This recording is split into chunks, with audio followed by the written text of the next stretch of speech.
All right, welcome everyone to this Q&A. Again, want to welcome everyone to this Q&A. One thing I want to mention, we'll see how far we go with this. Been a topic that comes up, and that is, and that is about social media, right? Now, why am I going to mention it? Because I've seen whatever recently, or more than recently, people, getting caught up what people say, going to answer these heretics, whatever. I want to make one, one thing, perfectly clear. Anyone, in the process of conversion, I know hides about tshuva, someone, grew up as a Jew, not religious, and becomes religious, etc. Social media, has its advantages, right? Definitely has some advantages. Definitely not going to say not, but people have to realize, they're not out to save the world. Yeah, you want to put out information, you want to do certain things. There's, okay, everything has a time and a place. If you want to promote other people's classes, whatever, or, comments, this and that, I see more and more that, first of all, I think people have way too much free time. That's for sure. But I also think that, yeah, I get it. People want to spread certain things, answer certain people, etc. And I would think that there are many more important things to do. Person wants to take a certain amount of time, say half an hour a day, right? Let's say half an hour a day. I'll be generous. I'm in a generous mood right now. Let's say half an hour a day. You want to send out posts, you want to answer people, this, that. Half an hour a day is plenty. Plenty. If a person's a JIT, a Jew in training, as I would call them, or someone coming back to Judaism, there are 10 times more things to do to learn than wasting your time on social media. Right? If a person can't read Hebrew properly, right? For a JIT, pretty crucial. For any Jew, it's pretty crucial. How are you going to pray? How are you going to pray on a regular basis? You're going to break your teeth. But the more practice you do, the quicker it becomes, the easier it becomes. Yeah, you want to listen to other classes, other videos, great. But there are so many things to know and to do. King David says you're only here for 70 years, right? If you have strength, 80 years. Everything after that's a bonus. Time goes by very quick. We'd be shocked how much time we waste, doing things. In social media. I see people make videos, not that I'm going to say watching them, right? But, they get out there, get bad information, destroy every Hebrew word, showing that they have plenty what to work on. Not to mention the information being bad. Why are they wasting their time? Why are they wasting time on social media? Right? Some people say, hey, you got to be out there, you got to care, you got to go on all these websites, put things up half an hour a day. I'm being generous. Half an hour a day. The other time you spend learning. Blessings, kashrus, 13 principles of faith, Musar, ethics, holidays, whatever applies. Plenty what to learn. Plenty what to learn. Why are people making videos about things they don't know anything about? Why are people commenting? Oh, I got to answer him. He's a heretic. Who says you have to answer everybody? God will take care of business. Fine. Half an hour a day. Plan it however you want. The rest of the time, whatever free time you have, should be wasting on that. Person should be learning. That's what they should be doing. That's their obligation. This other stuff is, gets us angry. It's time consuming. Not to mention the fact, most important problem is all Lashon Hara. Most of it. It's going to be Lashon Hara. How can you repent for such a thing? How is it possible? It's impossible. Right? Lashon hara, how many transgressions? More than 30 in one shot. Huge prohibition. Huge prohibition. So people say, but I have to answer. I have this obligation. I don't know who says. Who said you got an obligation? Right? Mishnah Pirkei Avos says you have to know what to answer, not because you have to know what it means to answer heretic. So there are different explanations. Does that mean, does that mean I should be taking the New Testament, reading it, knowing how to answer Christians? Not necessarily. If a person already grew up with it, you already know it, you can answer them. Okay.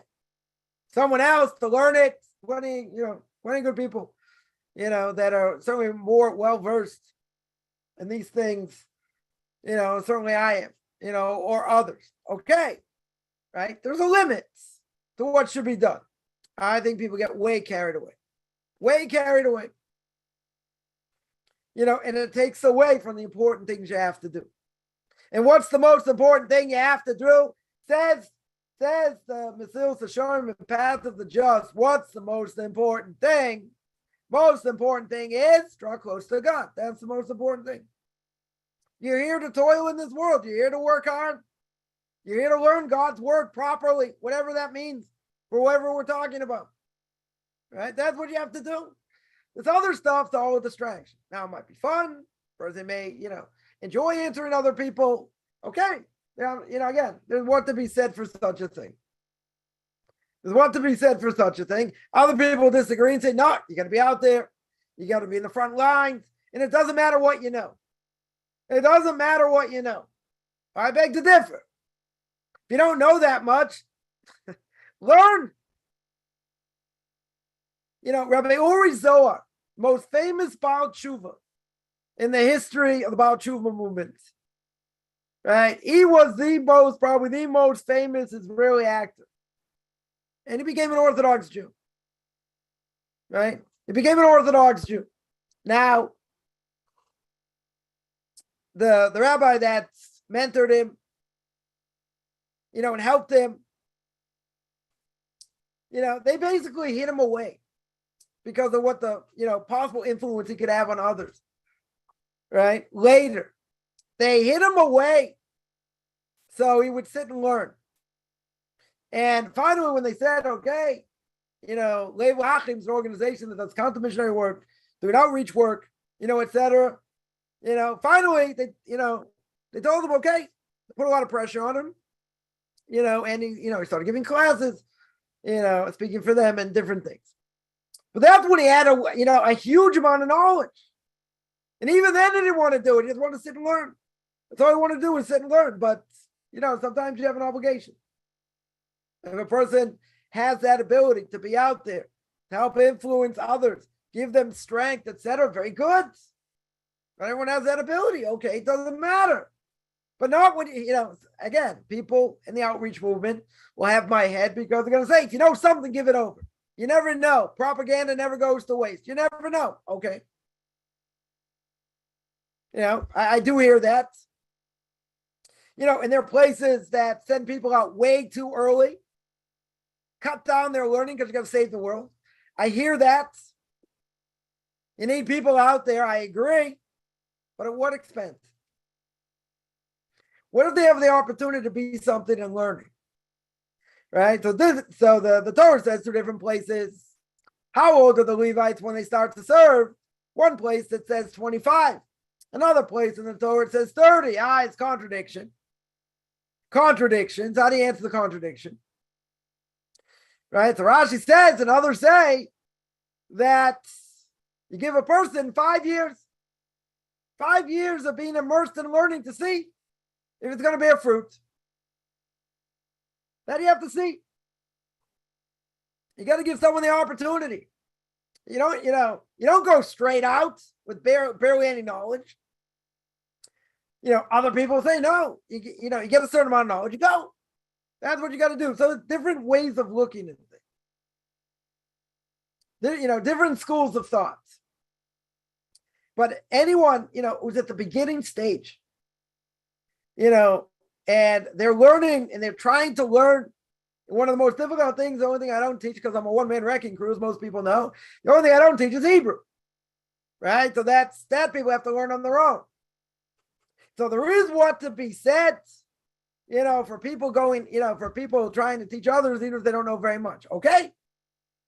But I would venture to say, the person in the process of conversion, or they're coming to Judaism at a later age, or whatever it is, being born a Jew, they don't know Hebrew so well.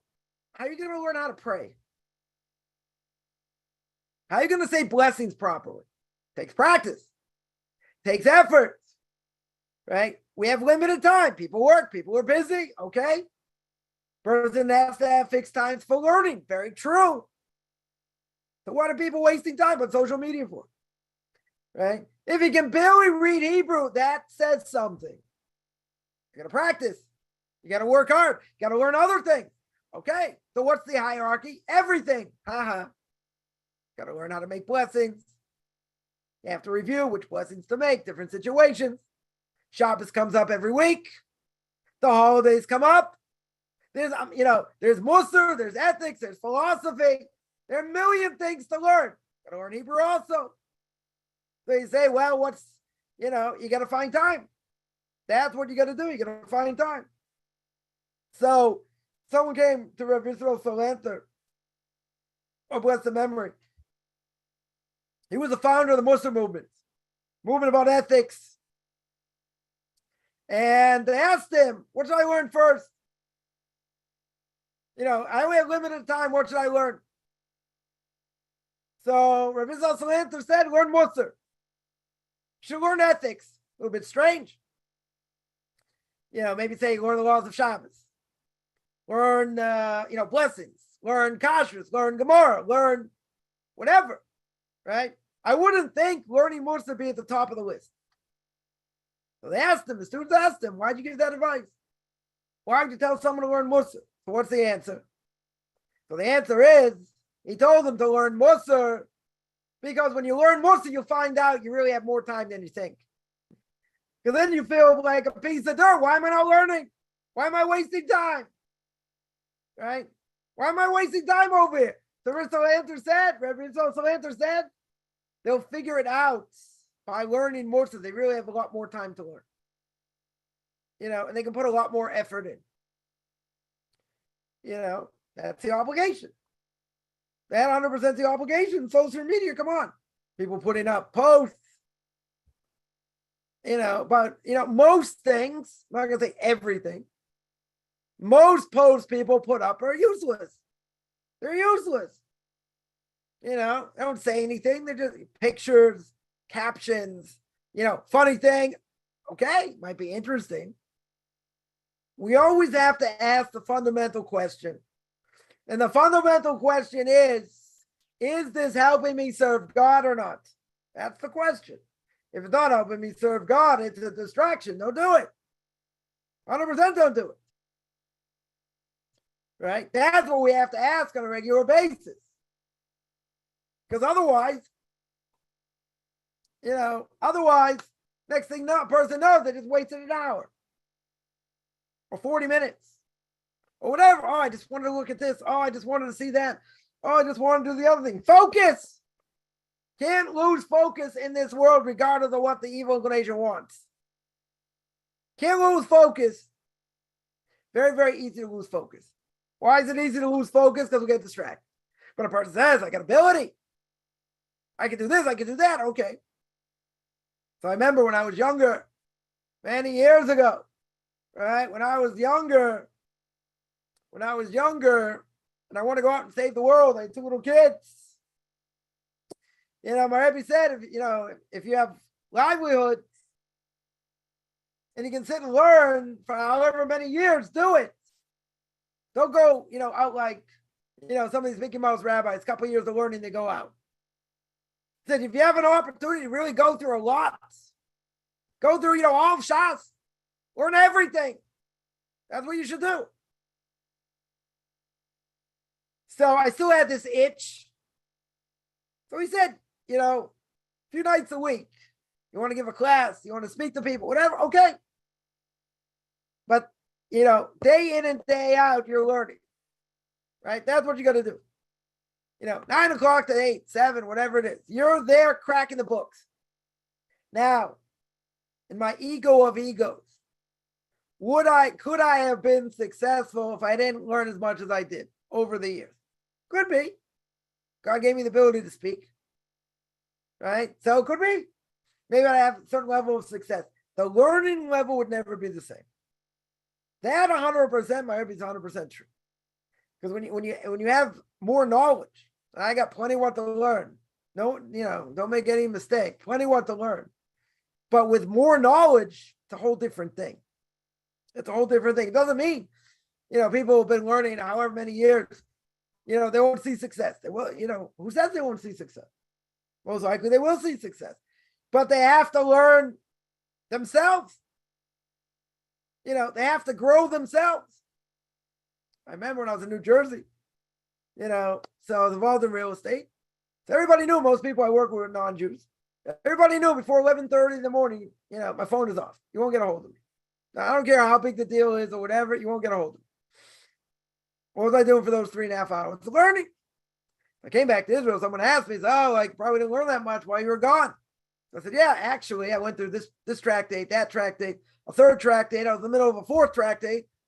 When I came back, happened to be, that's what my Rebbe was learning also. So very good, finished it. You got to make time. You got to steal time as much as possible because time just goes. Now, this is more for men than for women. Women don't have an obligation to learn, but they also should learn. They should also live inspired, right? They also have to know what to do, right? So, I'll see people put up things or put up number of things, whatever it is, and it seems that, I'm not here to judge. My guess would be, okay, they put something out and you see they put up a number of things during the day. I mean, obviously, they're probably working also, or maybe that's when they're free time, they break, whatever.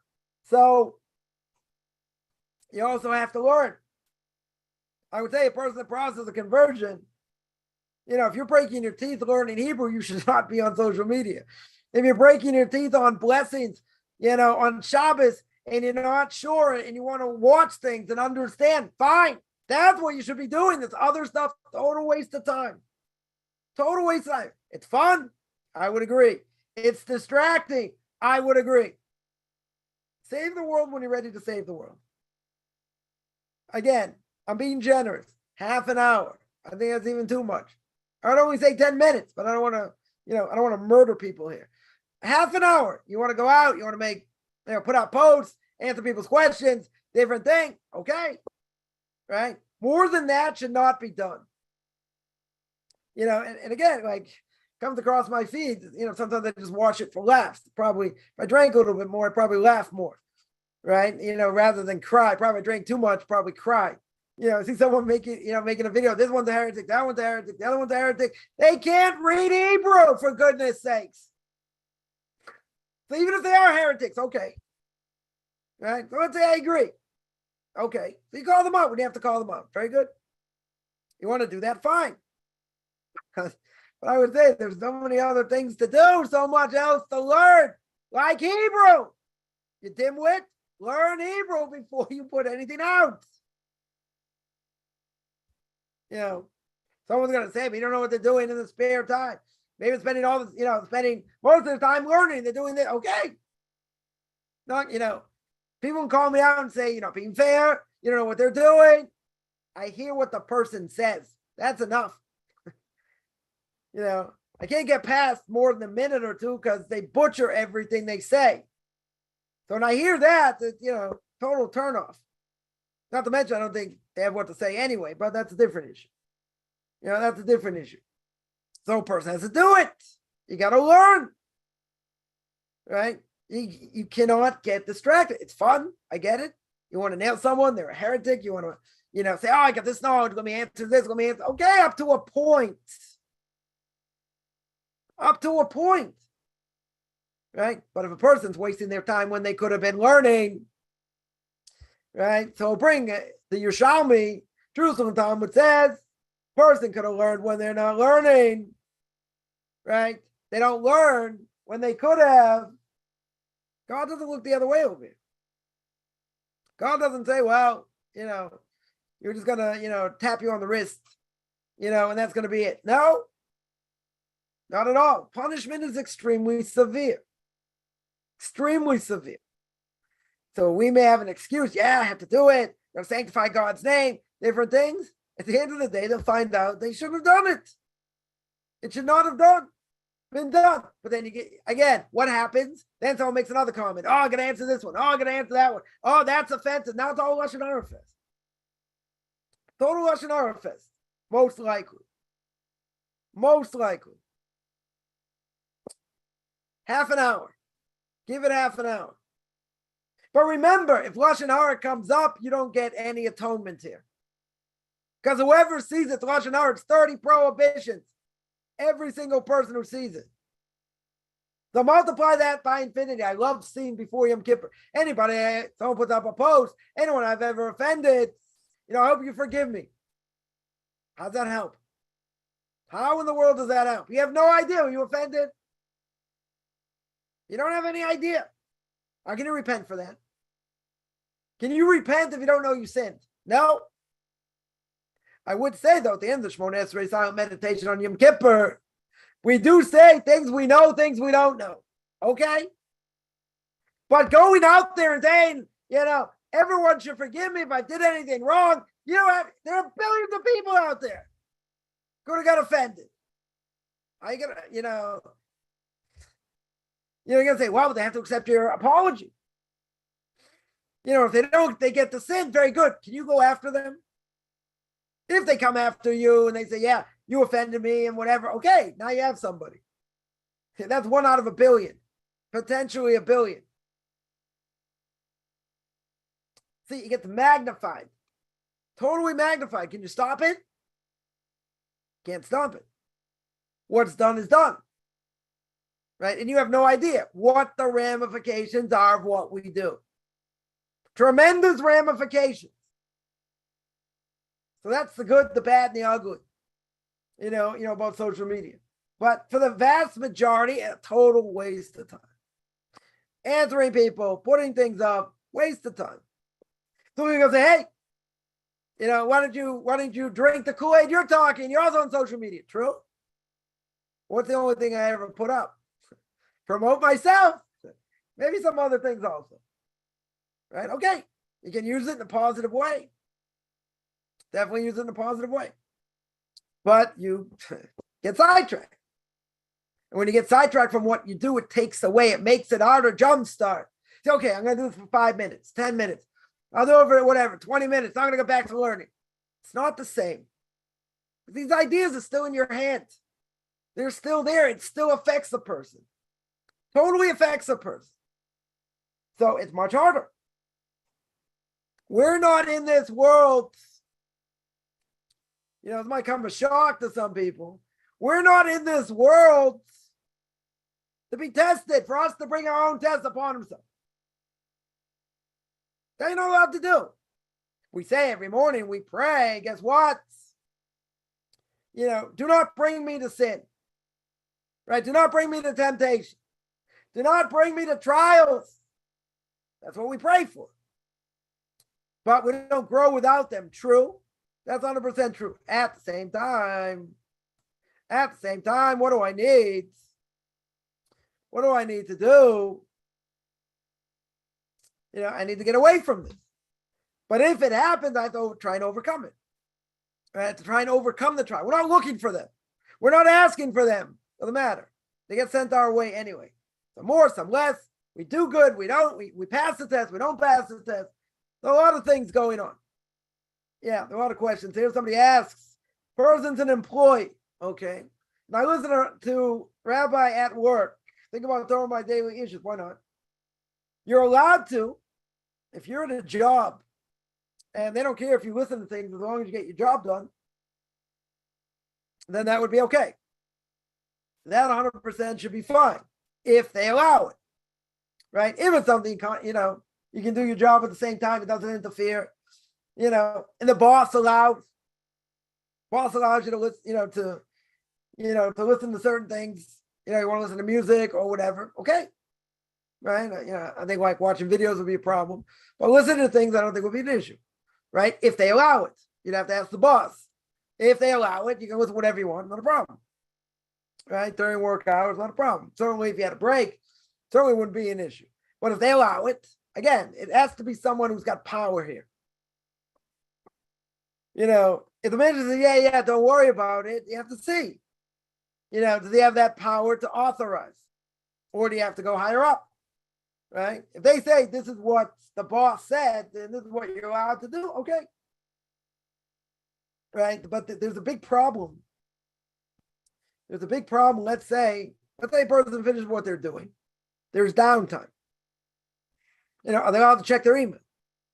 Are they allowed to send a text? So it depends. If the boss would say, listen, I want you to work on other things even when you finish until other work comes in, you're not allowed to. That would be stealing. You'll tell me other people do it. It's not the question what other people do. What's the halacha? Right? What is the halacha? The halacha is, if you're not allowed to do it, you don't do it. You're not allowed to do it. That's stealing. Right? 100% that's stealing. Right? Imagine once before, if you had to print something out, could you print a page out? They probably wouldn't care. If you wanted to start printing 10, 15, 20 pages, yeah, they might care. Right? They definitely, they might care about that, doing personal things. That you have to ask. If they allow it, fine. If they don't allow it, you do it anyway, you're stealing. 100% it's Torah prohibition. Most of the laws when it comes to business are Torah prohibition. Right? It's okay to Rabbi Yisrael Salanter wanted to learn, and Rabbi Yisrael Salanter said, everyone goes to learn the laws of Shabbos. You're right. Shabbos comes up every week. You have to know what to do. The laws of Shabbos. Right? What happens? Laws of business, a lot of them are Torah prohibition. So Torah prohibition is much more stringent. Right? So this would be stealing. If they allow it, fine. It's kind of a fine line. I can't imagine, just by what I see, and again, you can take this with a grain of salt, just by what I see, I can't imagine people don't do this. And they're over Torah prohibitions on a daily basis, right? I send things to certain people, say, I can't answer, I'm at work. I love that, so why are you answering? So don't answer. Am I putting a stumbling block? I have no idea, people. At work, not at work. They're allowed to look at it, not allowed to look at it. It's their choice. But I have a hard time imagining, unless, it's going to be a serious fine or you're in big trouble, if you're on your phone, that people are not wasting time doing things even while they're working. So you say, I'm going to get my job done. I accomplish what I need to do. So who cares? Right? So who cares if I answer things? Listen, if you're doing things, you're doing heavy construction, different things, you're not going to be on your phone. I mean, I've seen that also. People in the middle of things are on their phone. Okay. Whatever it is. So if it's allowed, it's allowed. I just find, again, I could be totally wrong here. I don't think so, but, it's hard for me to imagine. It's hard for me to imagine people so attached to their phone that they're not, texting or doing things they shouldn't be doing while they're working. I find it impossible. Again, I could be totally wrong. It just, in my mind, yeah. That's what people do. I'm pretty convinced that's what people do. Now, if they're not allowed to, and there's serious fines and they put it away, they can't answer anything until, their break. Okay. I'm sure there are places like that, they want to be super stringent. On the other hand, people are, I just see in my travels on a daily basis, I see people are, 100% attached to this stupid thing. They're 100% attached. I wait for a bus. Everyone is on it. Got time to kill. What should I do? I'll be on my phone. Right? Again, I'm not saying they're working per se. It's can't be alone with themselves. They're alone with their thoughts. Can they think in Torah while they're doing it? Sure. Thinking in Torah is not a problem. If it's going to affect the way you work, okay. Right? You got to do what you need to do, but at the same time, At the same time, if you're not allowed to do certain things, you're not allowed to take liberty. You're not allowed to take any liberties here. By doing so, that's a total prohibition of theft. Total prohibition. You're on the clock, you're being paid. If there's no work, I remember I worked at the title company. And basically, if you had no work, really what you should have been doing is practicing. If something came in, what do you do? This, that, whatever it was. They don't want you being idle because they're paying you. Not saying they're paying so much, whatever, but they're paying you to work. But I don't have work. So they want to get the most out of you, right? So what do they want you to do? They want you to be an expert at what you do. Okay, makes sense. Makes sense. So according to that, right? So according to that, if you're not doing that, what's the status? You're a thief. You're going to be a thief over here. That's a problem. Total prohibition. So if they allow it, very good. That's if they allow it. Within reason. If they don't allow it, a person does it, that's theft. That's a total prohibition. Someone asked, I get distracted during prayer. I'll take questions now. I get distracted during prayer as a part that needs to be repeated 3 times. Let's say nighttime prayers or whatever. And he said only twice or 3 times. Should they say it again and risk saying it 4 times? It depends. If you're not sure, some of these things, you're mentioning God's name. So there are things, could be according to Kabbalah, you have to say it 3 times. Right? Certain things, even in morning prayers, when you're saying the sacrifices, certain things you say 3 times. Could be Kabbalistically, there are reasons, right? I can't give you a reason offhand why. But, it could be Kabbalistically. So, but if it mentions God's name, then if you're not sure, I wouldn't say it. If it doesn't mention God's name, it's a statement. I mean, it might be a powerful statement, might be a different issue, right? In other words, we're not saying God's name based on a doubt. When it comes to blessings, we don't do that, right? If I have a doubt whether I made the blessing or not, and there's no way to get out of the doubt, I do not make a new blessing. Making a new blessing is making a blessing I don't need. That's taking God's name in vain. 100% taking God's name in vain. Right? So that's a question. If I'm always supposed to say 3 times and there are all these higher reasons why, if you're not sure, you only said it twice, don't say it again. All right? Do not say it an extra time. And forget about intention. It doesn't matter where your mind was. This does not need intention. Better to have intention, but if you don't have intention, it's also okay. Someone there mentions very true. JITs, Jews in Training, Baalei Tshuva. They're building their own foundation, right? Couldn't have said it better myself. Right? You're building a foundation. How can you try and save the world when you're building your own foundation? You can't build other houses till you build your own. 100% true. 100% true. And unfortunately, I see a lot of people doing that. And that was ingrained in my head. Totally ingrained in my head. People saw whatever potential they saw in me. They said, don't go out too fast. Do not go out too fast. Learn. Just sit and learn and learn and learn. They were right.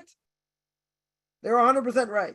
Now, it was much, much more difficult finding a job later with all these credentials. Okay, that's also true. Right? But I wouldn't have been the same person. Would have maybe certain level of success, but would not have been the same. Definitely would not have been the same. And I see people out there that can be very successful. They can be, 10 times more successful than I'll ever be. Okay. But when I hear some people speak or I see what they don't know, some basic things, there's someone, the whole thing, someone started a youth group and, inviting kids for festivals, Jewish kids, for festivals. How are you allowed to invite them? If they desecrate Shabbos in public, they have the status of a goy, status of a non-Jew, can't invite them. Why? Might add food for them, whatever it is, right? You're not allowed to invite them. You're not allowed to invite them. But the person didn't even know there was such a question. So come on, Kiruv, do an outreach. What's the problem? So there are heterim, there are leniencies, there are permissibilities over here, right? Not saying not. My point is, this person didn't even know such a question. He didn't know there's such a question. How can you not know? That mean you're going to know everything. The person's going to go out there. You need someone can ask your questions to. True. The person didn't have a clue. They had no idea it's such a question, right? So I mentioned that. I said, yeah, but for Kiruv, it's permissible. Doing outreach is permissible. Oh, yeah. Everybody holds that. Everybody doesn't hold that. I mean, it might be a minority opinion. I go, not so simple. They have a status of a non-Jew. How can you invite them? Shabbos is a different issue, right? You have to invite them to stay over. You have to give them an opportunity. If they leave, they leave. But you have to, but my Rebbe makes one caveat. They have to show interest. There has to be potential there. If there's no potential, you can't do it. You're not allowed to invite them, right? Other people would say, no, you have to invite them anyway. You don't know. You don't know what a person's potential is, right? So there might be leniencies. I'm pointing out there are people out there don't know there's such a question. How can you be out there? Listen, I have to make a living, right? This is what I'm doing. This is what I'm paid to do. I have to bring people in. And this, okay, I get it. Torah is not a pretzel, right? That's my line. That's my line, right? Anyone's going to use it, I'm going to sue you for copyrights, right? Any case, you cannot turn the Torah into a pretzel. You have to know what's a question, what's not a question. So good. So people who have been trained properly, okay, they should know. But if they haven't been trained properly, or, whatever the case is, they can make serious mistakes. I'll give an example. One Orthodox rabbi told me, and this happened. This is a true story. I mean, most of my stories, I don't make them up, right? But this happened to me. When I finally, turned the corner, was keeping Shabbos or whatever. So I asked the modern Orthodox rabbi, am I allowed to go for Rosh Hashanah Yom Kippur, be with my parents? Because, they would want me to be there, whatever. It's a conservative synagogue. Again, I cannot make this up. Now, you can't walk into a conservative synagogue. You're not allowed to walk into a conservative synagogue. It's forbidden. All right, totally forbidden. They're heretics, the absolute heretics, whatever they know, doesn't matter. They're heretics, even if they don't know anything. Can't walk into such a place. Okay. This modern Orthodox rabbi tells me, yeah, you can be in synagogue, stand next to, stand next to your father, stand next to your parents. You can go there. Are you allowed to go there? Simple question. How are we allowed to walk into such a place? To pray. I'm not saying this is a social event somewhere, whatever. It's another issue. You went there to vote. I don't know. Like going into a church, they have a separate room to vote. They're not praying there. Yeah, you could. Right? Most likely you could. Jew or non-Jew. Right? But certainly for a non-Jew, nothing to talk about. Could be a Jew even walking in the church is the problem, even if you're just going into a side room that's, not being prayed in. That's a different issue. That's a different issue. So how can an Orthodox rabbi, I could be here till tomorrow telling things, but I'm going to tell this one. So how can an Orthodox rabbi tell you you're allowed to go and pray in a conservative synagogue? Where's the permissibility? None. How are you allowed to pray there? They use a microphone. That should be the worst thing they do. They chop up the prayers. That's pretty bad. There are a lot of things. I'm not even going to go through the list. There are a lot of things. How are you allowed to go there? Don't know. But that was the psak I was given. I asked the question, am I allowed to? They said yes. I don't have an answer. Wrong. That's the wrong answer. Can't be too lenient over here. Can't be so open-minded so your brains fall on the floor. That's the wrong answer. So according to us, I don't know what, there are any leniencies by other modern Orthodox rabbis? Can't imagine. Certainly can't imagine. If this person's rabbi said, you cannot participate in anything with the Reform or conservative clergy, how can he do it? I don't have an answer. My answer is it's forbidden. Did the person have amnesia when he said it? I don't know. I don't think so. That's a huge problem. But what's the idea? What's potentially the idea? Keep it avim. Go on your parents. Yeah, but if they tell me to break Shabbos, I don't listen to them. So if I have an obligation to pray on a Torah level, everything else is rabbinic. What I pray, when I pray, how I pray, all rabbinic. For men, for women, the obligation to pray itself is a Torah obligation. Very good. That's a Torah obligation. So if I have a Torah obligation to pray, and it doesn't matter what I say, am I allowed to pray with people that are heretics? Or walk into a heretical place? That's what it is. It's a heretical place. Can't walk in there. Can't have anything to do with it. So again, Kaufman's going to ask the question, how could someone poskin and say that you're allowed to do that? Kaufman's answer, ask them. Don't know. But that, I was told that. My own ears. More than 30 years ago. No, less. Whatever, 25 years ago, whatever it was. Can someone say such a thing? Call themselves Orthodox? Seemingly not. It should be the worst thing. Plenty of other things this person said. I'm not even going to go there. But got to be careful. Kaufman's law is you got to be careful who you ask your questions to. You know, the Gemara says you learn under someone they have to be similar to an angel. Does that mean they're perfect? No. Doesn't mean they're perfect. You have to have integrity. I remember when I was in South America, this whole thing happened about selling non-kosher wine. I told this story before, and I called up my rabbi and said, what happened to integrity? You ever hear an Englishman laugh? He was laughing. He just started laughing like no tomorrow.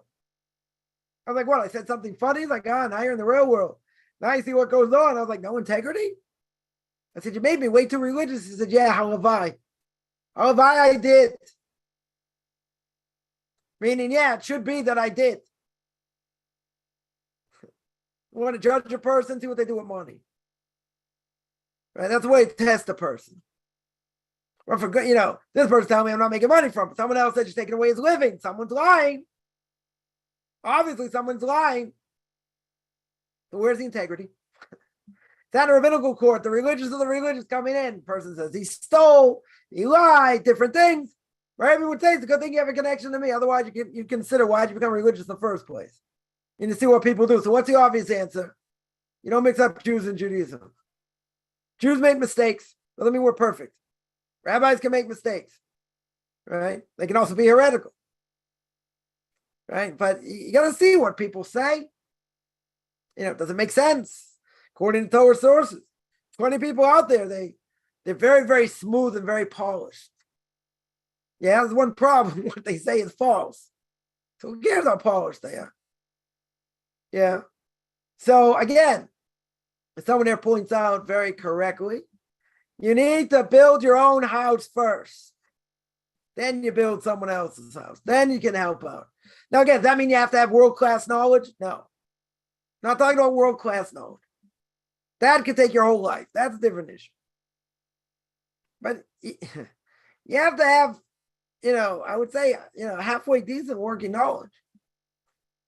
To at least be able to read Hebrew properly, be able to follow a service, be able to know the nuances of what you're doing in many ways. Again, I'm not talking the highest level here at all. You have much more effect. And even if you don't know, what do you say? You say, good question. Don't know. Have to look it up. Right? Okay. You're allowed to do that. That's not a problem. But I've seen people say, even if you have basic knowledge, go out there and tell people. They're going to start asking you questions and tie you up into a turtle.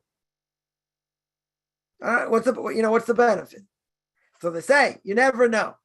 You just tell over. I don't know. People in outreach would probably say that. They may say that. No matter what level of knowledge. Now that's true to a point. Like someone learns one-on-one with a secular Jew. The person grew up religious. Say, well, I don't really have that much knowledge. Give 10 times more knowledge than them. If a person went to yeshiva, they learned, or a girl went, to girls' school, they have plenty of knowledge. They have no idea how much knowledge they have. Compared to a secular Jew, nothing to talk about. They have no knowledge. And whatever knowledge they have is wrong. Right? So a person shouldn't be intimidated. Where's the intimidation come? Say, what if they ask me a question I don't know? So what's the answer? You don't fudge it. You don't say, oh, let's see what Google has to say. Let's see what Rabbi Dr. Google says. Maybe he's got an answer, maybe. Or you say, listen, it's a good question. Legitimate question. Not sure. I have to look it up. I have to ask someone. I'll get back to you. That's being honest. You don't fudge it. If you don't know, just say, I don't know. Not sure. It's a good question. Doesn't make you look bad. People ask the hardest questions because they're not really looking for an answer. Say, oh, what about this? What about why the righteous suffer? Do we have an answer? No. We don't have a clear-cut answer. Do I know why someone's going through this, that, and the other thing? No. We live in a world of Hester B'toch Hester Panim, right? In a world that's hiddenness within hiddenness. We don't know. Can we understand? And there are tests, and there's an evil inclination, and okay, there's reincarnation. There are a lot of things going on. Very good. Is that going to be the answer? Why this person's whole family gets slaughtered in the Holocaust? No. Two kids get young adults get killed at point blank range. No, don't have an answer. It's tragic. It's no question. To say you don't have an answer, it's a leap of faith. No, it's not a leap of faith. We have to try and understand with knowledge, not a leap of faith. But that's assuming people are assuming they're God themselves, and that we should be able to answer. What are we just saying last week's Torah portion? Moshe Rabbeinu wants to see God face to face, wants to understand why things happen now. What did God say? Nobody can see my face and live. What's the problem? We live in this cream puff generation, and everyone wants answers. Everyone wants something instantaneous. But I want to know. You're not going to know. You may never figure it out. Maybe we will. Maybe God will throw us a proverbial bone. He'll throw us something and show us. Maybe. But if Moshe Rabbeinu didn't get the answer, why should we? So Kaufman would say, I get it. I understand people want answers. Why they have to go through this or whatever. And you have to look at the bigger picture. True. But does that want an answer now? Who are you? Who are you to want an answer now? You got to take God by the throat and say, no, tell me. I want to know. I got a lot of questions. I got a lot of questions in my own life. I don't have answers. I have a few, I think. But vast majority of things, no answers at all. And you know what? I'm holding on for dear life in so many ways. God, you're the one in charge. That's my mantra. You're the one in charge. I'm supposed to know you. I'm supposed to figure out why you're putting me through this, or I did it myself. Come on. That's the ultimate chutzpah. That is saying, even the person doesn't, I know what they mean, but they're saying, I deserve an answer from God. And guess what? You don't. Because God does a lot more than you do. He's running a lot more things than you do. You don't deserve an answer. Who says you deserve an answer? He gives you life. He gives you air to breathe, gives you water, gives you food. He takes care of your needs. You want to understand him? Nobody can understand him. Nobody. That mean you throw in the towel? No. We have to do the best of our ability. But you know what? Life is hard. Life is hard. People have it easier. Some people have it harder. Some people have it almost impossible. They find they can't even breathe because so many things going on. So what do? Got to work on your emunah. That's what you got to do. Got to work hard. That's what this life is. That's what this world is. And sometimes you feel like you're suffocating. Okay. It can be like that. It can be worse. You can say, how much worse? Don't ask. Could be worse. Nobody wants to know. But bottom line, you're going through a test. How do I deal with it? That's the question. And the answer is, you got to work on your emunah muscles. You have to work on the fact that, okay, I've probably done something wrong. Probably done a lot of things wrong. Right? So this is coming to me. And this is going to, cleanse me of sin. Okay. It's embarrassing. I just went through something now. Totally embarrassing. Okay. What am I going to do? Wasn't pleasant, but okay. It's getting taken care of. It should have been taken care of already, but okay. You know what? That's part of atonement. Part of what you have to go through sometimes. Life can be embarrassing. And what are you going to do? Sometimes you just have no choice. You get embarrassed. And God's making a point. God's making a point. So do we always understand it? No. Sometimes do we do it to ourselves? 100%. So what do I work on? You have to work on everything. That's what you got to work on. Little by little. But you need to work on yourself before you can start helping others. That, again, it doesn't mean everything I do for the sake of myself, and I have to wait till I have this level of knowledge. No, I'm not talking about that. Right? But you have to be somewhere. Can't be just, this is the thing. Someone, quote unquote, fresh off the boat, they say, oh, I want to educate my family. I want to give them this, information, that. It's the wrong attitude. I understand where it comes from. I also went through it. Right? But there's no one home. People, if there are people interested, it's one thing. But try and ram it down their throat, they're not going to be interested. I'm not going to be interested. And you come out sounding holier than thou. And that's it. So I learned the hard way. Over the years, I don't even mention God. Mention anything. Ask me about my kids and different things, whatever. Sometimes I get questions. Oh, you're the one to ask. What about this or what about that? Okay. I was in the States. I can say anything until someone asks me something. Right? The one, I got a few serious questions there. But they were more agenda questions, like, angry at God because of the Holocaust. Okay. Angry at fanatics. I don't like fanatics or whatever. And someone asked me, the other serious question I got, was, what's going on? What do I think of the right-wing government? Okay. A relatively serious question. Everything else was fluff. Just people I was around. Total fluff. Nothing. So someone asked me, oh, what about this? What about that? Okay. I'll give my spin. I'll give my answer. They can take for what it's worth. If they don't ask, I'm not giving information. Now a person can say, why not? Propaganda never goes to waste. You're right. Maybe God's going to have claims later. Could have done this, could have done that. You know what? If people want the information, they can get it. Like someone asked me, this is whatever, probably a couple of years ago. So, I mentioned something. They said, oh, when I die, I'm going 6 feet under, right? Nothing else. They don't believe in the next world. I'm not worried about that. This and that. I said, the whole thing about life after death and whatever. He says, oh, really? Give me the short version. Now, if I would have spoken 5 seconds, that's the amount of time I would have been given. Right? So thinking quickly, I said, okay, I'll get you a link. I'll send it to you. I said, you can watch it. You don't want to watch it? Okay. So I sent the link about life after death. Did they watch it? No idea. Sent it. That was it. That was the end of the conversation. I wasn't going to be given any more time. So that's it. Take it for what it is. Should we go out, try and bring family closer? Yeah, we should. But you know what? Not our obligation necessarily. If they are interested, they ask questions. Okay. I have an obligation to beat it, tell them things.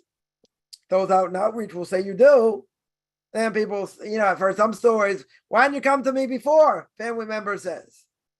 Because you would have made fun of it. He's like, how do you know? Maybe I would have listened. Then long time later, finally, come around. That my obligation? It's a good question. It's a good question how far that goes. We might alienate people also. You can say, well, they're already alienated. How much further can I alienate them? I don't know. I'm good at that. But I learned over the years. I'm not opening my mouth. Without my mouth, I get in trouble. So someone asks, okay. They have a legitimate question. I see it's a legitimate question. I'll answer them if I have an answer. And if I don't have an answer, I don't. It's a good question. But you have to see if they're really asking a question or it's an agenda, right? Which I've spoken about before. And I'm not very free of giving information because they don't want it. They just gotta ram it down my throat. Get off your soapbox, I heard. Save it for your classes. Ain't going anywhere for me. You know why? Because they're just saying block, block, block, block. I'm not going to let you in because if I let you in, you might actually be right. Okay? Could that be a claim later? You could have done more. Yeah, it can be. It can be a claim. The question is how far you really have to go. So my philosophy is you do what you can. If people are anti-hostile, you go your way, they go their way. You want to send them stuff? You could. They could just tell you after a while, you're spamming me, stop sending me stuff. I'm not going to watch it. Okay? How far is that going to go? How God's going to judge it? I don't know. I don't know. I just heard actually a barrel wine should be well. One said recently, I forget exactly what the case was, but he said, I have no idea. We'll let the heavenly court decide that. Right? And vintage, rabbi wine. You have to heavily court decide that. Yeah, we don't know. Different opinions. What can be? We don't know. We definitely don't know. Can I recommend? Yeah. Oh, that's going on Duolingo. Yeah, I've heard that. I have whatever. I have to put it up. I keep forgetting to do it. It's a good thing you reminded me. There is someone that's got a good course on learning Hebrew. I have to find it. I'll put it up. Yeah, so to point out, you need to study, learn. You need don't get me wrong. You need your own knowledge as well, for sure. And a person has to learn on their own. You're not going to get everything from videos as well, but at the same time, the good people to learn from. But you have to learn on your own also. Somebody asked, is it wrong for a non-Jew to keep Shabbos, wear tzitzit, etc.? If you're doing it for the sake of conversion. Now, keep in mind, a non-Jew cannot keep Shabbos like a Jew. That's for sure. You got to do something on purpose to break it. If you're in the process of conversion, then you're allowed to keep it. You have to learn. And you have to, for a guy, you're allowed to wear tzitzis. Tefillin's a different issue until you convert. Can't wear tefillin until conversion. Mezuzah is also a question. Should a non-Jew be doing it or not before conversion? But if you're a non-Jew and you're keeping the Noahide laws and you're not interested in conversion, right? So yeah, Shabbos seemingly off limits. Doesn't mean, it doesn't mean that you can't keep certain things, but you can't say, well, I'm not doing this type of forbidden work because you're not allowed to do it on Shabbos. That's a different issue. That's making up your own religion, right? That's, but if you're in the process of conversion, you got an obligation to keep these things. But at the same time, you have to 100% do something on purpose. You have to do something on purpose to break it. Otherwise, you're liable for death penalty. That's bad. Right? That would be bad. Right? Then I had someone tell me, but, why would God want me to do something that goes against what he wants? And that's not true.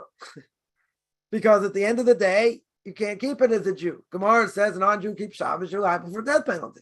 If you keep it like a Jew, certain things you might be able to do. Right? But in general, can't keep it like a Jew. Right? So in that sense, if you're doing it like a Jew, you have no intention to convert, that's making a new religion. That's true. That I would agree. Right? Depends how far you take it. Right? But if you're in the process of conversion, how are you going to do it if you don't practice it? Right? Someone asked, we have to repeat the food blessings over and over in Hebrew, or learn them, or do the blessing in vain. Don't say God's name. Technically speaking, there is no taking God's name in vain by a non-Jew. There is a whole question. Well, if a non-Jew says God's name, does it, is that taken in vain? No. Right? I would still say don't do it. If you're practicing the blessing, instead of saying God's name, you say Hashem Elokeinu. Right? But you got to make sure when you say the blessing, you say God's name. Right? But, you got to be careful with that.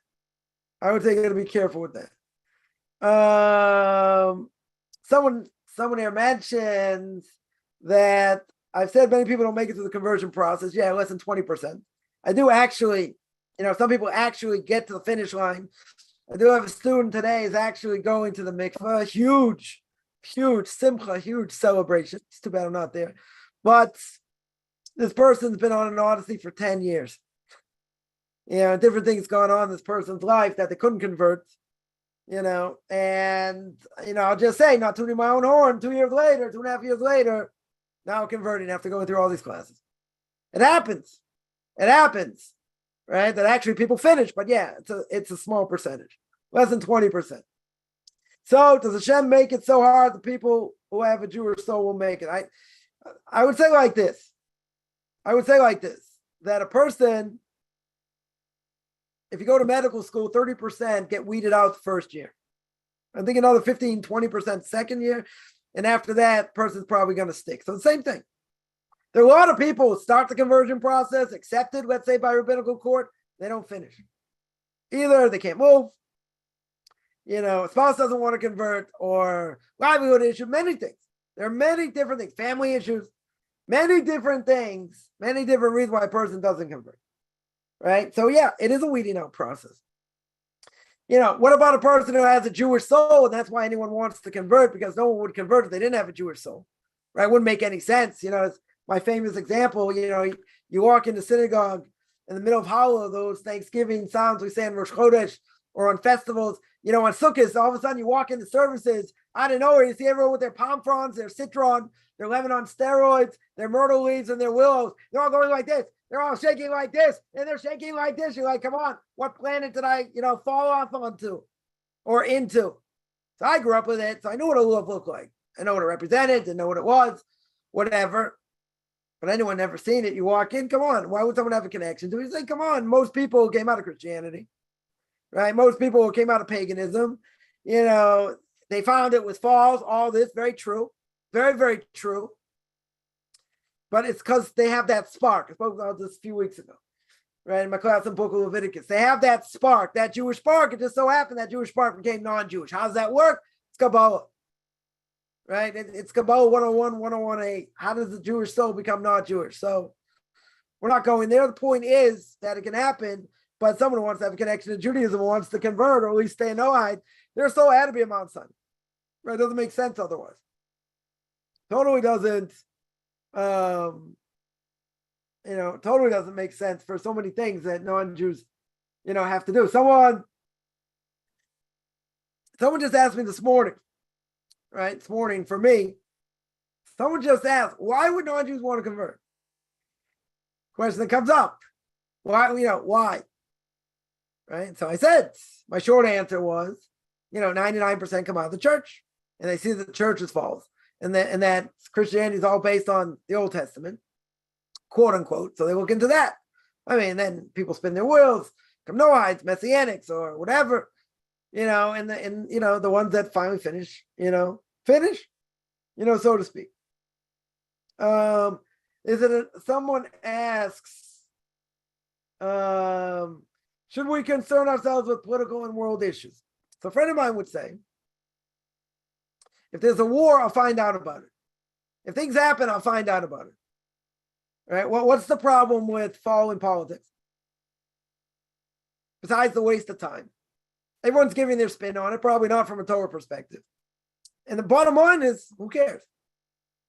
If it's something that could be life-threatening, something that, okay, I have to pay attention over here because what's going on, let's say, when Hitler, Yamach Shemoy, his name be blotted out, may rot wherever he is, he came to power and things were happening.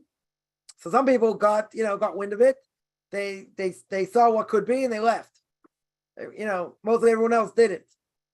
So yeah, if it's following it because it's pikuach nefesh and it's like danger to life, or it could be, then yeah, that's a different. It might be a different issue. But for the vast majority, following politics, total waste of time. Total waste of time. Who's giving their spin? Who cares? I used to be very much into Israeli politics. Also, I would say somewhat interested in American politics. Also, more. I would think more here.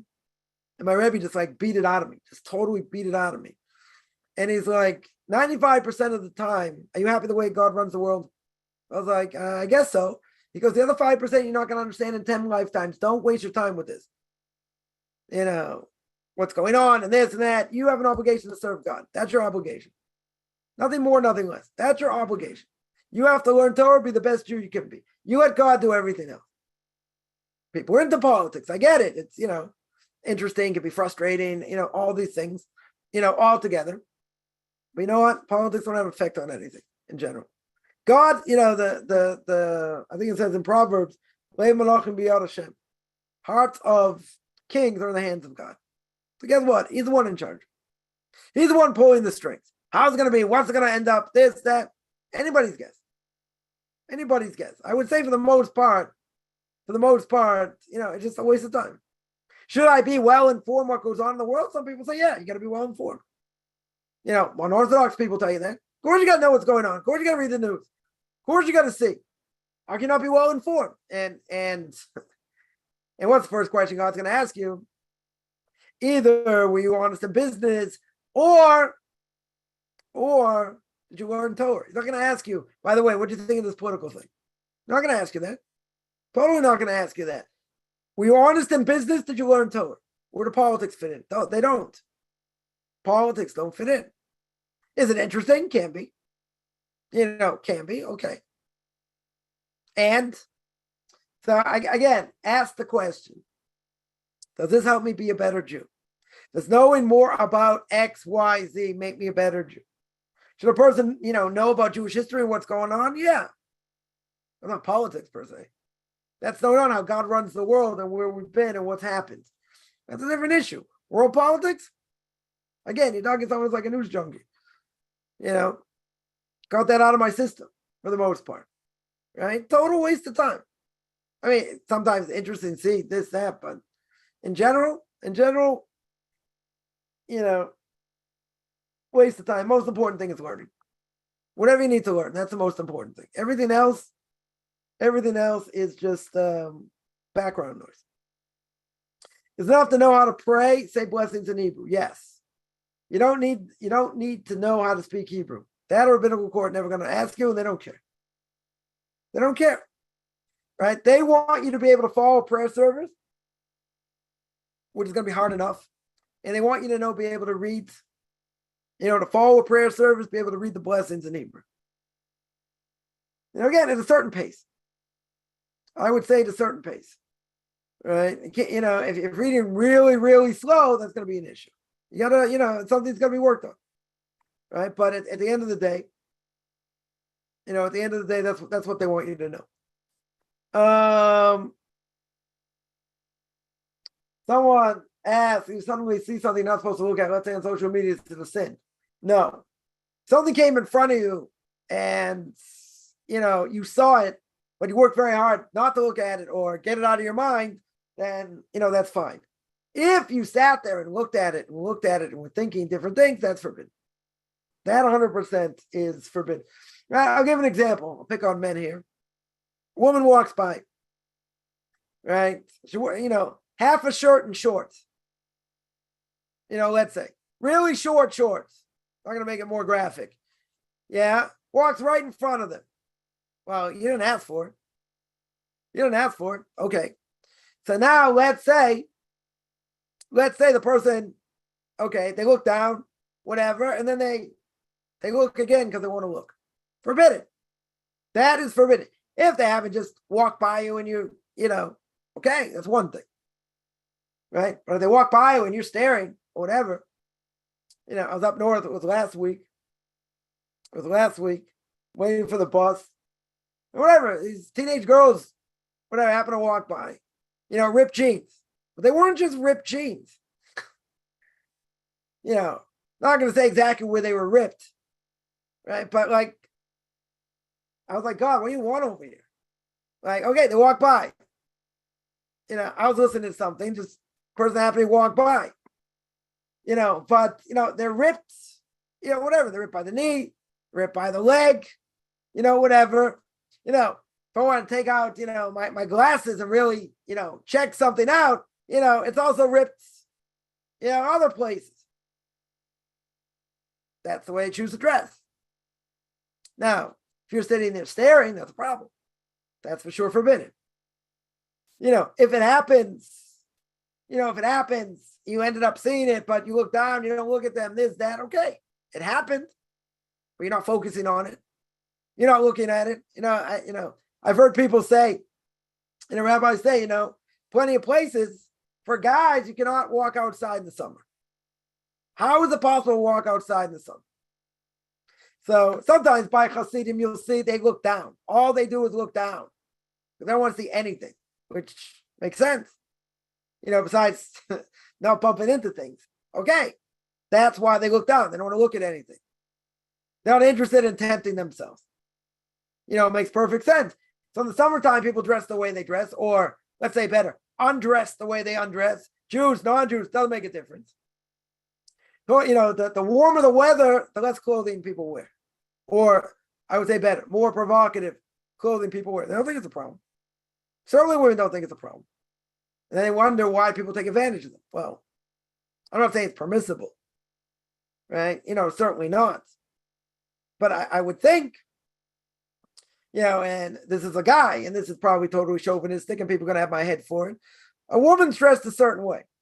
Now, does she want someone to come on to them? No. No, what she's interested in, that's the way I dress. So, I'm wearing what I want to wear. Yeah. So then, sometimes women get preyed on, looked at and this and that and whatever, right? We'll leave whatever, whatever. And it's like, but you have to control yourself. You're right. 100%. Well, think about it. What's the greatest urge God gave a human being? Gave that urge. So he said, so what if I dress that way? That's not your problem. You're right. You're right. I'll dress any way I want. So if the woman's Jewish, she creates a stumbling block for someone, Torah prohibition. It's a Torah prohibition for the guy to look and to stare and all that. Also forbidden. I would say by no eye, it's probably more of a, good advice, moral imperative, but no obligation. Regardless, either they don't act on it, or they're being provocative. They can dress in a more modest way. They don't want to. It's too hot. I want to dress this. Okay. It's their choice. But guess what? They're going to pay a price. Well, why do people only want this, that, and the other thing? Well, they were dressing like they were in Victorian England. It might not be the case. I mean, that urge doesn't go away. But you dress in a different way. I'm not saying they deserve it. And people take advantage of it. That's wrong. I'm not saying that. 100% it's wrong. But they dress a certain way. What do you want? It's not my fault. Whose fault is it? You have to control yourself. 100%. That's 100% true. Not denying that. So you dress in a provocative way, you're testing me. You're 100% testing me. Yeah, that's true. Okay, so it's a test. So they shouldn't be dressing that way. You shouldn't be looking. True. Big test. It's a very big test. I remember I had to go to traffic court once. Someone in the States, someone hit me. So whatever. I didn't really have to go to court. Found out later I didn't have to be there. Whatever. There was a girl there dressed, teenager. I can't even tell you how many rings they had on their face. Had at least 3 in each eyebrow, nose ring, tongue ring, who knows what. Who knows what. So you're going to say, what are you looking at? I wasn't really looking. I was looking at something else. They see this. It's just hideous to look at. Yeah. One thing, she's telling me the person's attractive. Okay, the person wasn't attractive. In my eyes, anyway. Not that I was staring, but at the same time, every part of their face, it's pierced. It's totally pierced. Like that, wasn't that attention? You shouldn't have looked at. You're right. But it happened to be right in front of my face. And it was something that you don't always see. Now, you don't see that many piercings. I mean, how many piercings in there? 3, 4? Nose ring and who knows what. You're right. Right? That's also a test. Shouldn't be looking at that. Right. It's a test. 100% a test. If you look at it for a moment, you get the thoughts out of your mind, it's not a sin. But if you start thinking other things and this and that, it's a sin. Right? Definitely sin. This doesn't just apply to guys, by the way. It can apply to women also. When we say the Shema every day, third paragraph, we say, you don't have to go after your heart, after your eyes. Comes on the Rambam. The Rambam says, including men and women, both. Men and women are included, not just for men. Ha ha. So all you women, you also can't look. Guys also can't go astray. Why both ways? You say, well, maybe it's more for men. I don't know. Women got dirty minds also. Why is everybody?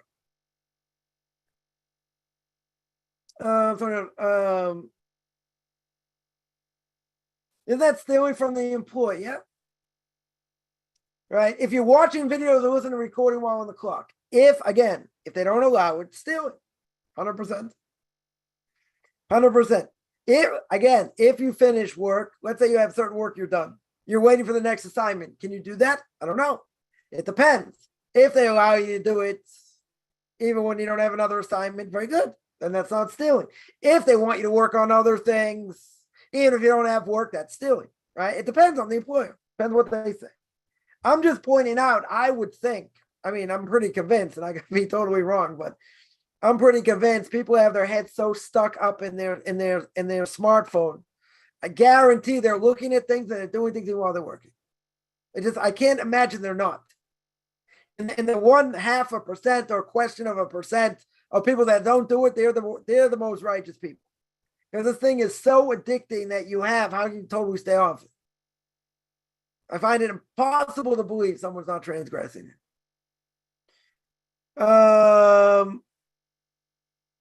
Someone asked how difficult it is for someone with mental illness to convert. Depends what type of mental illness. I know someone that's, whatever, the whole question if they were Jewish or not, this person has mental illness. Definitely has mental illness. So mental illness can be treated. Someone's bipolar, can they convert? They can convert. As long as they're proper medication, they see their therapist or psychiatrist or whatever. It depends what it is. So I know someone who has mental illness, serious mental illness, and when they're on their medication, so they're fine. When they're off their medication, they're wacky. They're definitely wacky. So this person was really, probably Jewish, but there was a whole doubt. There was definitely a doubt. So I asked my Rebbe what to do. I said this person has, this person's been religious for 25 years. More than 25 years. Keep Shabbos, learns this, that. So how can it be? So what do you do in such a situation? So he said when the person is totally lucid, at a time when they're lucid, run with them to Beis Din. Because here the person's already, most likely they're probably already Jewish, right? So there's a doubt, right? So there you have a doubt. But someone with mental illness, again, depends what it is. Because someone who's schizophrenic, can they convert? Why not? If they're on, if they're on, proper medication, and they don't have any, issues. They're seeing their, psychiatrists, psychologists on a regular basis. Why not? If they're lucid. If they're not lucid, it depends what it is. Someone's manic depressive. Can they convert? I don't know. If they're on proper medication and it's being watched. It depends what the illness is. Depends what depends how, what the mental illness is, how strong it is. That's what I would say. Someone asked if your spouse has been extremely dangerous or evil. Does the Torah condemn you if you fail to find someone else? Or if falling for someone else, cheating or stealing someone else's spouse.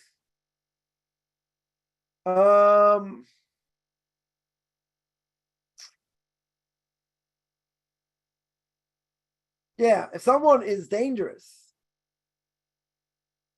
if they're dangerous in the sense that they cause damage, you would have to turn them in, even if they're your spouse. But let's say you marry someone. You marry someone evil. Listen, Achab married Jezebel. She was pretty bad. But he was also pretty bad. Right? They're both pretty bad. What if someone is okay and the spouse is corrupt? God gonna have claims to marry such a person? Good question. Maybe it's the person they were supposed to marry, but in the end, we see cases where the Gemara says the person marries the wrong person, or a person marries somebody. The woman has the power. So, a righteous person can be married to an evil woman and she takes him down. It's usually that way, not the other way. Or she could be tremendously righteous and fix her husband up, right? Make him righteous. She has that power. Could a person marry the wrong person? Yeah, that's a whole discussion I want to get into. Could the person marry someone that's not the right one? Yeah, 100%. That could happen. And then exactly how all that works and the matrix and all that, it's complex. But is the Torah going to condemn you if you fall for someone else? Let's say, there are cases. I read this a while ago. I'm not going to remember all the details, but somebody married somebody. And this person had a problem with OCD, obsessive compulsive disorder. And it put a real strain on the marriage. But the husband wanted to stay married. They did deal with a lot of therapy, different things. A lot of different things. And it was sort of in check. I mean, the way the person tells the story. But it was very, very stressful in a lot of ways. Finally, push came to shove and they couldn't take it anymore. And, it went to get guidance. They said, okay, you have to get divorced. A person can't live like this. And what happened in the end, the woman ended up dying, tragically, but, she ended up dying at a young age. But, again, it depends on the situation. OCD is a disorder. It's something that has to be in check. Person's married to someone, it depends how extreme it is. In this case, it was extreme. It was extremely extreme. The way the person tells the story. It was very extreme. But the person still wants to stay married to the person. They know it's a disease, it's a mental illness, but they love the person. I get it. But there were certain, at a certain point, they said, I can't do this anymore. They're all the therapy, all different things. They said, I can't do it anymore. And the person ended up dying. That solved the situation. Totally solved the situation. So, divorce is on the books, which means that a person can get divorced. Now, divorce is on the rise. I think people have expectations they shouldn't have and other things that I want to work on or whatever the case is. But, and what happens if the person gets divorced they really shouldn't have? Well, it's a choice. But working, correcting yourself or the other person not wanting to correct themselves or work on themselves, that's hard. That's hard. So a person says, I just saw something recently. Someone can't get divorced. They're in a loveless marriage. They have kids. And now if they wanted to get divorced, which they won't, the other spouse did did a number of things financially that now basically made them bankrupt and in debt. But they were just venting. They weren't, they were just saying, divorce is not an option. This is a situation, I need strength over here. That's a pretty bad situation. Again, without, just knowing a little bit of the details. Now, if what's saying is true, if the person stay married, all right, there are other things. Other potential things going on. Divorce is not always the first option. I'm not saying it's never an option. You want to try and see if you can fix it as much as possible. If you can't, you can't. What do you do? Someone has real serious issues, they don't want to fix them. One spouse doesn't want to work on it. The other spouse says you have to work on it. I know of a case. I don't know all the details, but the way I heard it was, the kids were older. One spouse said to the other, gave an ultimatum. So listen, you have to work on this. I don't know what it was. Whatever it is, you have to work on X thing. And the spouse refused. Or they said, I can't, this is the way it is, whatever. They got divorced. Is that what God wants? I don't know what God wants over here. Right? Should something like that happen, especially if they're meant to be? No, it shouldn't happen. But if someone says I'm not going to work on it, and they're stubborn and whatever. So it happens. Definitely happens. So that's one thing. Second part of the question was, is falling for someone else, let's say not in a relationship, also cheating, stealing someone else's spouse? Because that happens all the time. Right? That definitely happens. Even though, I looked up once, what are the statistics, that a person gets divorced, how far up on the ladder sounds like Family Feud. Anyone knows the old game show, right? I would think it's like, in the top two. I would think it's in the, in the top two of why a person gets divorced. It's because they one spouse cheats on the other. That's what I would have thought.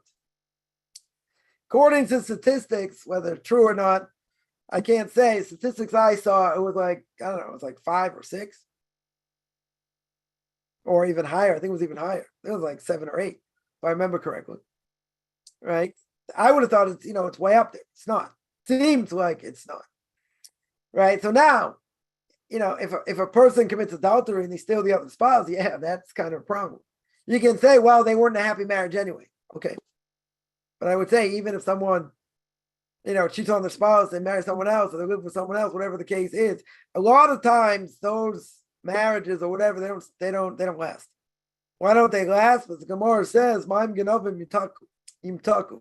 Stolen waters are always sweeter. In other words, if you're running after the chase, you're going after the chase a lot sweeter because you can't have it. If it's something that you can have already, no big deal. Chase is over. Not as enjoyable. So to speak. So yeah, stealing the spouse, even for Noahites, be forbidden, right? There's certain forbidden relationships, right? So for a Jew, for sure, adultery, certainly on the books for Jews and non-Jews. So stealing the spouse, forbidden, right? Tell me the other spouse wasn't happy. Of course, that's the reason why it happens, right? In many ways, other spouse is lacking in different ways. Fine, right? Or not so fine, but that certainly can happen. Then that spouse is vulnerable, and then things happen. Things can happen many ways. Someone here mentions, spoke about politics. God controls the world, right? Doesn't matter. Right? In other words, if you understand, that's a good point. If you understand that God's in charge, which is really the point we made, that doesn't matter what I think. It doesn't matter if a person spin on it or not. God's in charge, right? If God's in charge, that's it. Totally useless, right? But again, it's fun. I'm not gonna say not. It's interesting. This that. Someone asked women if we can't remember the blessing. Words of the blessing as you started. What do you do? If you can't remember the words to start the blessing, don't start the blessing. Look it up. In other words, there's a halacha that you have to know where the blessing's going also. In other words, let's say you're not sure of the blessing. You start saying, Baruch atah Hashem Elokeinu melech olam, and you make the right blessing. Okay? You did the right thing. Right? You fulfill your obligation. But really, when you make the blessing, you should know what the blessing is and where it's going. In other words, once you say God's name, you have to know where it's going. But if you didn't, and you made a mistake and you fixed it, very good. But you really have to know where it's going at the outset. So before you mention God's name, make sure you know what you're doing. Make sure you know what the blessing is. Right? If you can't remember the words, you got to look it up.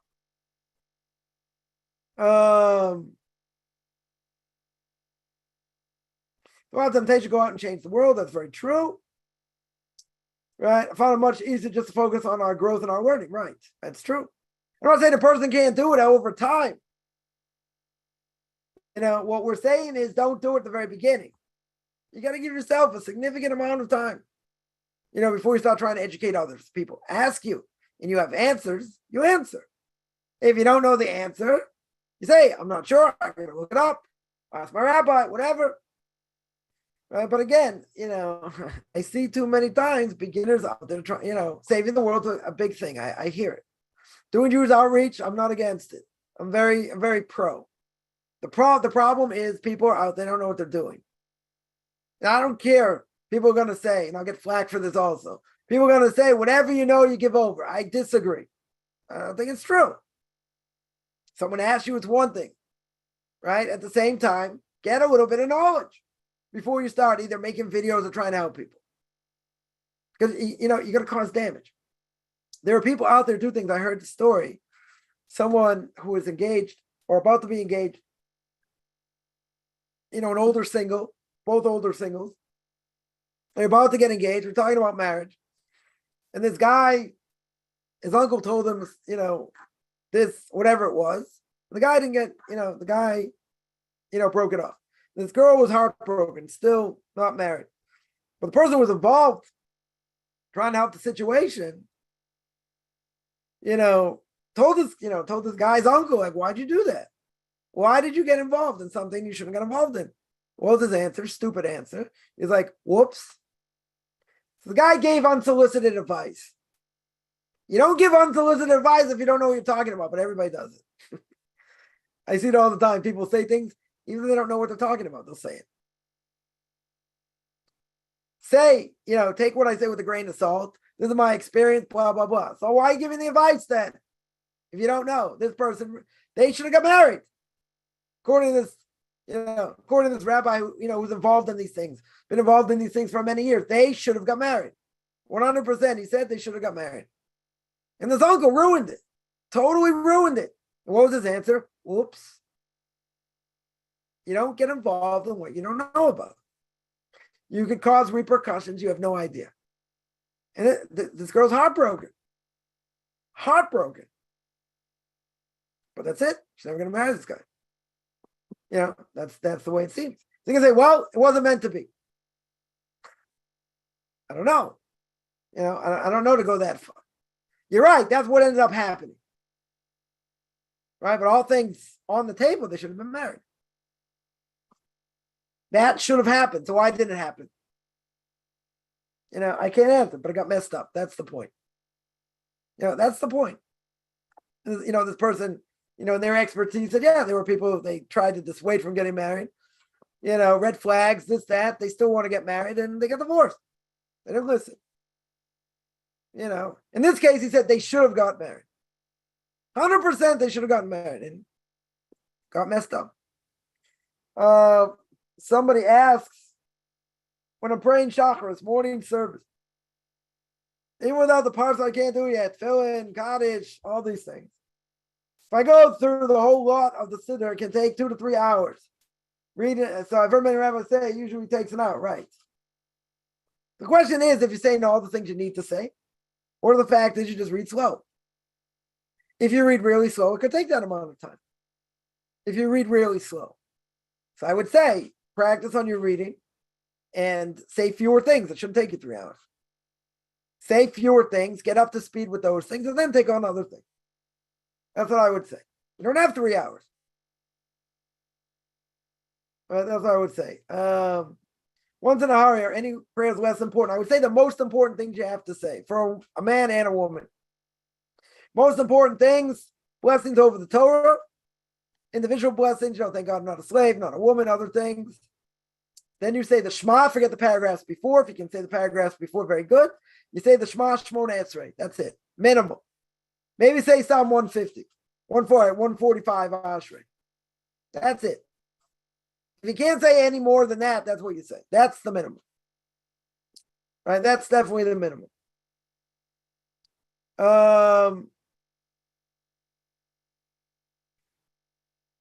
Someone asks, when a Jew asks, why would someone want to convert? They don't appreciate serving Hashem. No, I don't think they don't appreciate Hashem. I think what they're saying is,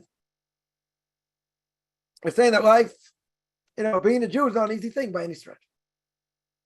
Right? It's a hard thing to be a Jew. Everyone agrees it's a hard thing to be a Jew. Right? But anyway, so they're saying, why would a non-Jew take it on?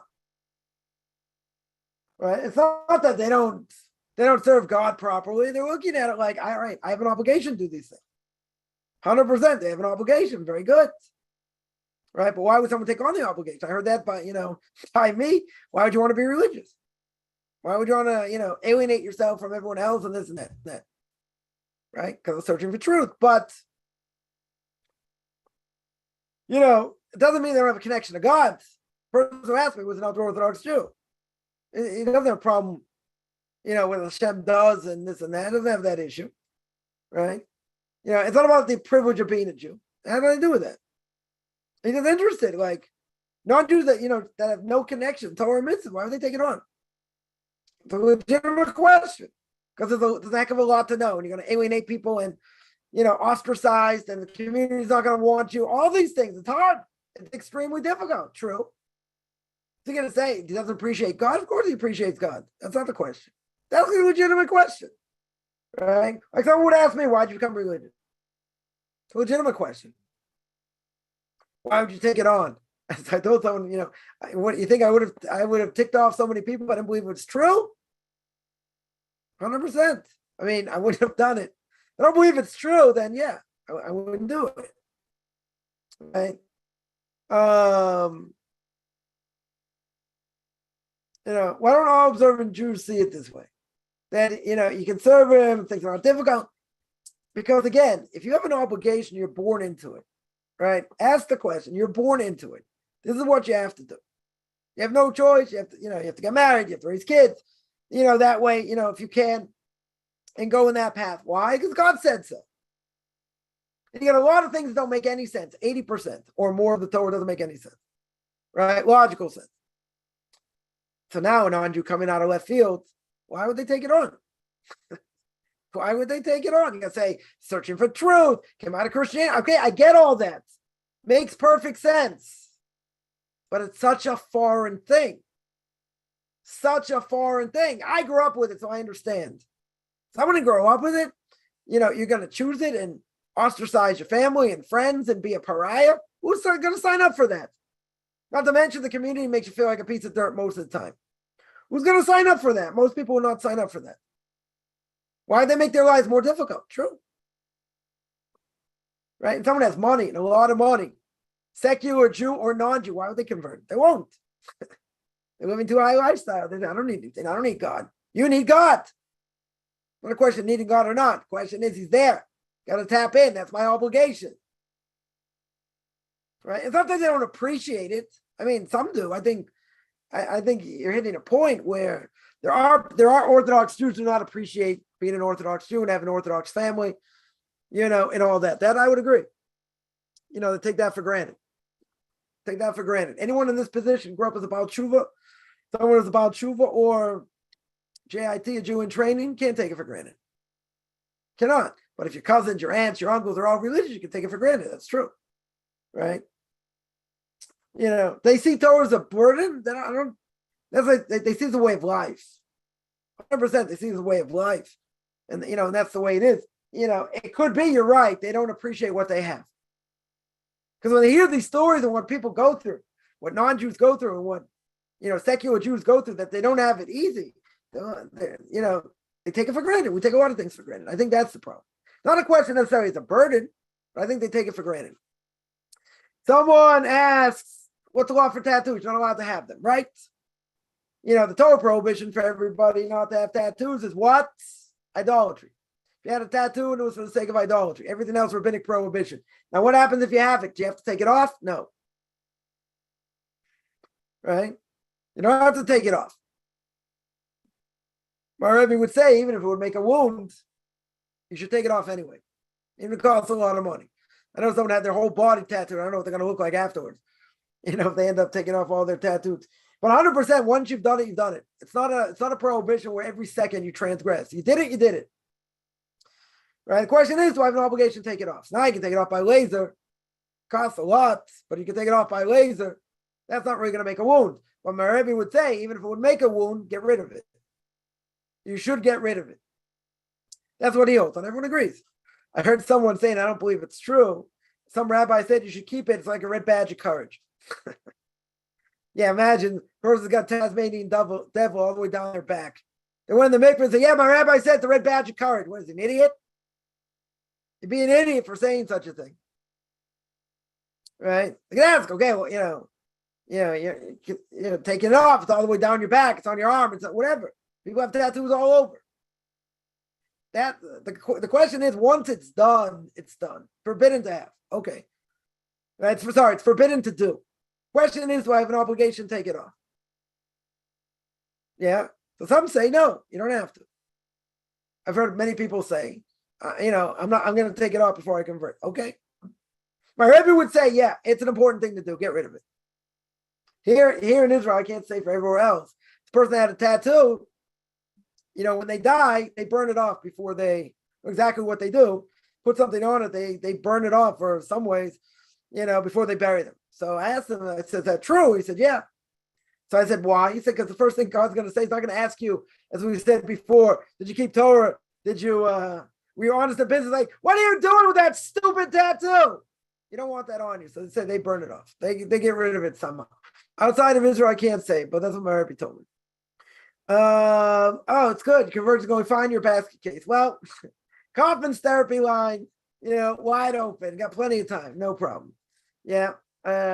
Anyway, if you're supposed to do illegal activities, you have to turn them in. You should turn them in. Kind of hard thing, but it's causing damage. It's causing damage to others. You got a real question there. You have a real question there. If it's illegal, it depends what it is. It depends what it is. That's a good question. Do you have to get divorced or not? I don't know. They cheat on the taxes. They lie about certain things. That reason for divorce, you have to turn them in. Depends on what they do. You know them to be, they murder people. Then, yeah, it depends on what it is. That you'd have to turn them in for, or even get divorced for. It depends on specific cases. Someone asks, isn't there some decrees that people end up? Yeah, there are decrees the person could get a bad spouse, and the whole reason is to fix them up. There are stories of great rabbis in the Talmud that, yeah, he married people, gave him a hard time, but it made them better people. So, that can also happen. 100% that can happen. Or things in their previous life, yeah, it could be. It could be as well. Someone asks, you don't feel any connection with the nation you were born or culture, right? In other words, Judaism is not foreign. I know it's my true home. Okay. So what's the question? Is there any problem with a person who is the Protestant? No. I felt that my whole life, most of my life. Yeah, America, not a place for me. Just not. A lot of things, negative things. That's why I was convinced I would never marry an American, but God thought otherwise. Okay. But it's natural. Ask anybody of the older generation grew up in Europe, Poland, any of these places. Do they feel an affinity to the country? Never. That's where they lived. That's where they were born. Right? And them died there also. God forbid. Plenty of people have no connection to where they live. So people say there's good and bad about every place. That's true. But to really want to be part of the Jewish people and have no connection to where you grew up in, I know someone who grew up in Ukraine, right? A neighbor of mine, and he's like, he couldn't wait to leave. Couldn't wait to get out of the country. Hated the country. He told me different things he went through there. Is that uncommon? No, not uncommon. Does that stop a person in conversion? No, not at all. Right? Is it a natural thing? I think people will see, when they come to Torah and mitzvahs, they see what's around them, like, wow. Now you see with different eyes. Right? So, I wouldn't say it's uncommon. Definitely not, definitely not uncommon. Let's call a spade a spade. You think the English that live in England, you think they love England? I don't think they love England. I don't think they love English people, a bunch of snobs, most of them. Right? You think the French living in France love French people? Plenty of people hate their home country. Doesn't mean they'll leave. So, some will, but, who says you have to love your home country? People say, come on, America's so great, this, that, and the other. Yeah, a lot of good things. A lot of good things, a lot of bad things also. Tremendously bad things. If I would say myself, I don't know what the trials would be. If I would have grown up in a different family, living in Israel, being from my whole life, what would I be? I don't know. Can't answer that. Right? But I wouldn't have certain temptations or other things that I had growing up somewhere else, a different life, so to speak. It's who I am. It's who we are. We grew up in a certain place. Okay. That mean I have to like it and I have to like what goes on there? No, I hate most things that go on there. Why make fun of them? I went to Walmart. I'm not going to tell you what I saw there. Unbelievable. But, maybe want to vomit what goes on there. And I was only there for a short amount of time. I was only there for a week. I mean, it's not like, I didn't expect certain things. I definitely did, but come on. Just seeing how brain dead most people are. You got to say, well, there are a lot of people not like that. Okay. I didn't meet them. I didn't meet the intelligent. The intelligent also brain dead when it comes to spiritual things. Just because they have a higher IQ, it doesn't matter. Right? PhD, pilot high and deeper, or Papa Hesdo. Someone asks, if you have such websites, yeah, I'm gonna put that up. I'm gonna put that up. I'm gonna make a note. I'm gonna make a note right now.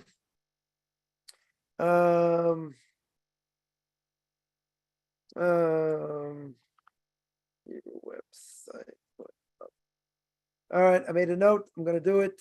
Bui neder, without a vowel. So there you go. Is it normal to feel such a thing? Depends on where you grew up. Some people love the culture they grew up in. Some people, like it more. Some people like it less. Some people totally hate it. Is it normal?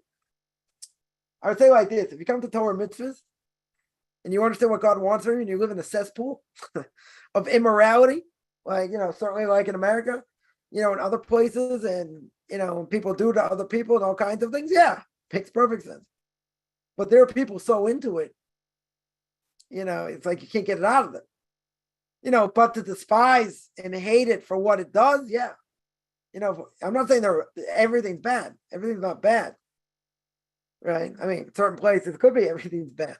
Right? I use America as an example. Not all bad, right? You can practice religion freely. Yeah, there are a lot of bad things. I would agree. I wouldn't say it's all bad, but a person can say I like the good. I throw out the bad. But doesn't mean a person's gonna love where they grew up. Certainly not. It doesn't mean that. And I would think a person who comes to Torah mitzvahs, you're gonna dislike more than you like. A, how you grew up, and B, what you see. Right? I don't think it's very uncommon at all. I think it's very common, actually. Yeah. Any other questions?